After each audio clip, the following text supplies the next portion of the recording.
মাত্ৰ 3 দিন মাত্ৰ 3 দিন 3 দিন প্ৰেক্টিছত গ'ল্ড মেডেল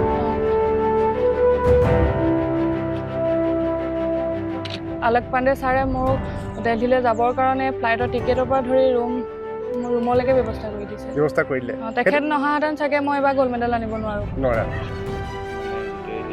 যে শূন্যৰ পৰা চিধাই চেঞ্চুৰী মাৰিছে জানমণিয়ে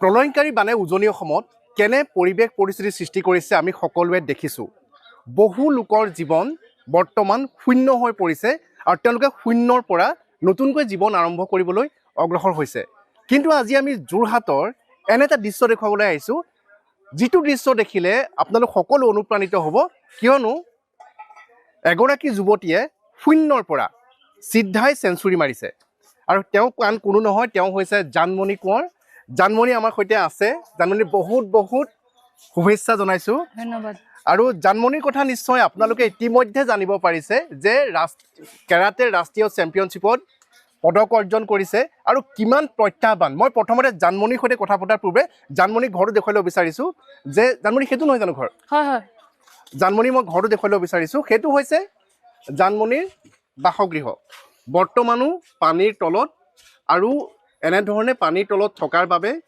ভোগদৈৰ বলিয়াবানে যেতিয়া সমগ্ৰ অঞ্চলটো প্লাবিত কৰি তুলিছিলে তেতিয়া জানমণিহঁতৰ ঘৰটো এনেধৰণে পানীত ডুব গৈছিলে আৰু তেতিয়াৰ পৰাই জানমণি ক'ত থাকিব লগা হৈছে জানমণি আছে মথাউৰিৰ ওপৰত যিটো অস্থায়ীকৈ এনেধৰণে যিটো এটা এখন তিৰপালৰ তলত এনেধৰণে তেওঁলোকৰ সকলো ঘৰৰ বয় বস্তু আনি ইয়াতে থাকিব লগা হৈছে আৰু জানমণি যদি আমি ভিতৰতে অলপ কথা পাতিব পাৰোঁ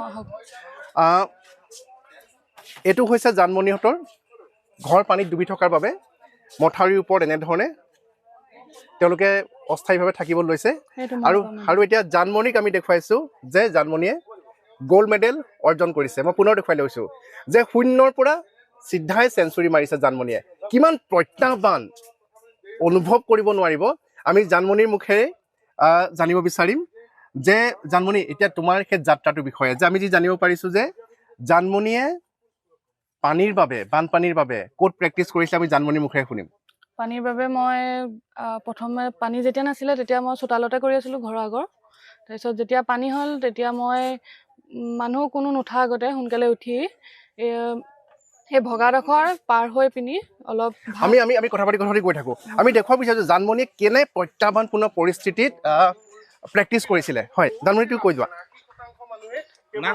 হয় জানমণি এইডোখৰ পাৰ হৈ পেলাই মই এইডোখৰত প্ৰেক্টিছ কৰিছিলোঁ ইয়াতে দেউতাই মোক সুবিধা কৰি দিছিলে চব অঁ খেলত কি লাগে কি বস্তু যিমান পাৰে যিমানখিনি দেউতা যদি অলপ আহে দেউতা যদি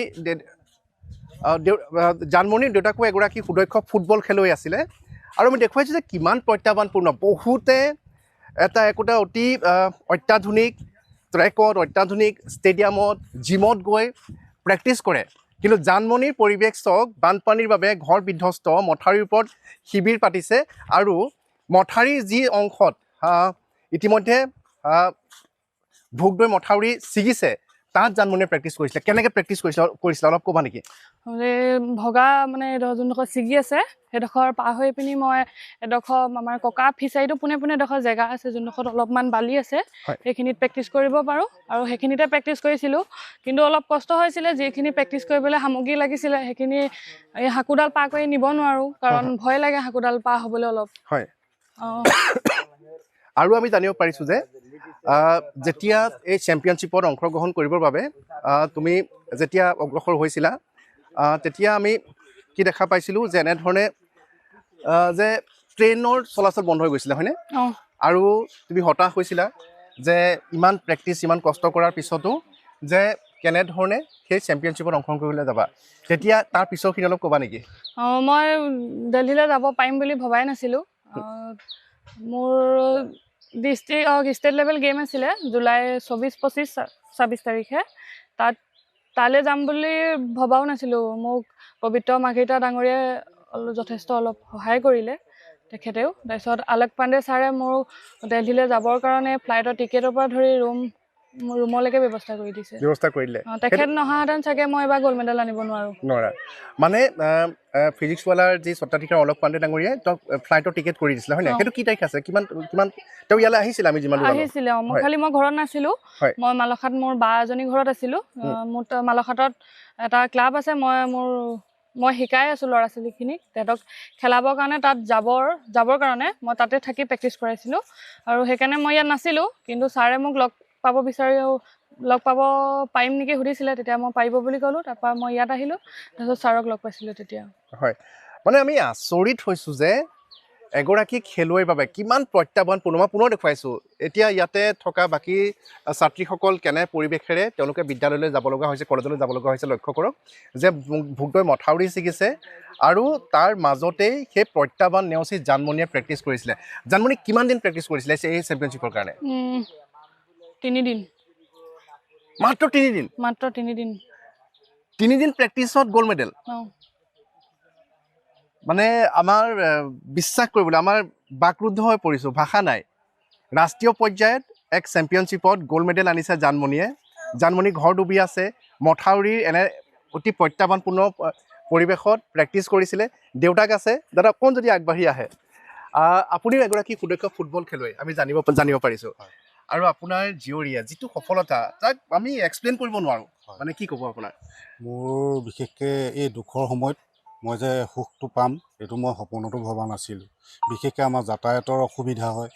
বিশেষকৈ আমাৰ ল'ৰা ছোৱালী প্ৰেক্টিচ কৰিবলৈ বা কলেজলৈ যাবৰ কাৰণে আমাৰ বিশেষকৈ যাতায়াতৰ অসুবিধা, অন্য ইমান অসুবিধা নাছিলে। আৰু তাৰ ভিতৰতে মানে মই যথেষ্ট পৰিশ্ৰমে মই তাইক খেলৰ কাৰণে আগুৱাই নিছোঁ। বিশেষকৈ মই এজন কৃষক, খেতি আছে মোৰ। বাম খেতি যথেষ্ট উঠি গুচি গ'ল। আৰু ফিছাৰী এটা আছিলে, ফিছাৰীও গুচি গ'ল বানত। বিশেষকৈ মৌ আছে, মৌ পালন কৰি মই ছোৱালীজনী যথেষ্ট আগবঢ়াইছে।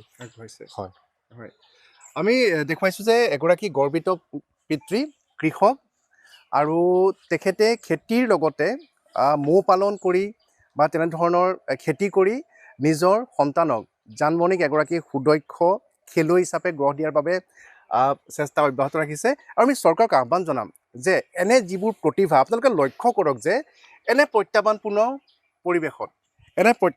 পৰিৱেশত যদিহে জানমণিয়ে মাত্ৰ 3টা দিন প্ৰেক্টিচ কৰি ৰাষ্ট্ৰীয় পৰ্যায়ত সোণৰ পদক অৰ্জন কৰি আনিব পাৰে, তেনেহ'লে অত্যাধুনিক সা সুবিধাযুক্ত জিম বা তেনেধৰণৰ যি ক্ৰীড়াবিদসকলৰ যি প্ৰশিক্ষণ কেন্দ্ৰ আছে তাত যদি জানমণিক যদি এনেধৰণে প্ৰশিক্ষণ প্ৰদান কৰা হয় তেনেহ'লে জানমণি নিশ্চয় অলিম্পিক বেছি দূৰ নহ'ব চাগে, হয় নে? নহ'ব। মোৰ অলিম্পিক খেলা সপোন আছে। আমি ঠিকেই কৈছোঁ যে জানমণিৰ সপোন আছে আৰু সেই সপোনৰ আঁত ধৰিয়েই জানমণিয়ে এইবাৰ ভোগদৈ উজনি অসমৰ বলিয়া বানক নেওচা দি দিল্লীত গৈ ৰাষ্ট্ৰীয় পৰ্যায়ত যি সফলতা অৰ্জন কৰিলে তাক আমি ভাষাৰে বুজাব নোৱাৰোঁ। তুমি কেতিয়াৰ পৰা কেৰাটে খেলি আছা? মই 2019 চনৰ পৰা শিকি আছোঁ। আৰু তোমাৰ প্ৰশিক্ষক প্ৰাঞ্জল কলিতা আছিলে, তাৰপিছত প্ৰজ্ঞান কলিতা আছিলে, প্ৰজ্ঞান শইকীয়া আছিলে, তাৰপিছত মৃগাংক বৰা আছিলে। তেখেতসকলে যথেষ্ট সহায় কৰিছিলে মোক আগুৱাই নিবলৈ। আৰু আছিহাৰা কাৰাটে স্কুল অফ আছামৰ যিমানজন প্ৰশিক্ষক আছে মই সকলো প্ৰশিক্ষকৰে এজন ষ্টুডেণ্ট। হয়, ধন্যবাদ জনাইছোঁ। আৰু আমি জানমণিৰ যোৰহাটৰ মজিয়াভেটিৰ জানমণিৰ কাহিনী আজি আপোনালোকক জনালোঁ, শুনালোঁ। আৰু ইয়াতকৈ হয়তো ইনস্পাইৰিং ষ্টৰি আন একোৱেই হ'ব নোৱাৰে।